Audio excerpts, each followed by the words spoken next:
kulanti wacan wanaagsan dhammaan qaybta ku xiran warbaahinta gurbiga barnaamijkeena galabtoo ah hal xiraale soo dhawaan saaxiibayaal waan dhawa walaal aad iyo aad u maasanta magacaaga magacayga Xuseen Xaashi Cismaan xuseen Xaashi Cismaan xuseen waxa ku weydiinaa su'aal hal xiraale soo waragta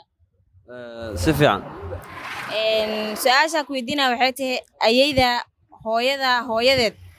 gabadha dhashay ninka qabo muxuu ku yahay waa aabay masha Allah waa ka jawaabtaa aad fikradaada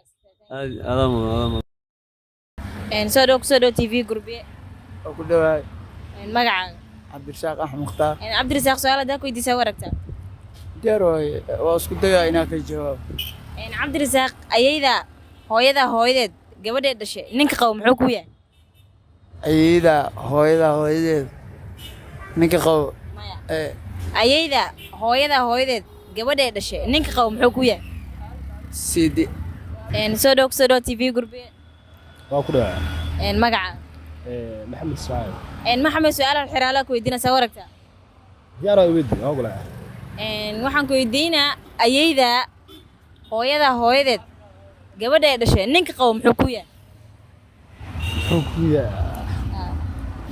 والله سؤال جاوبت معها يعني isku day karti xitaa اسكو ضيعة شو علي بمر ayayda hooyadeed gabadha dhashay ninka qabo muxuu ku yahay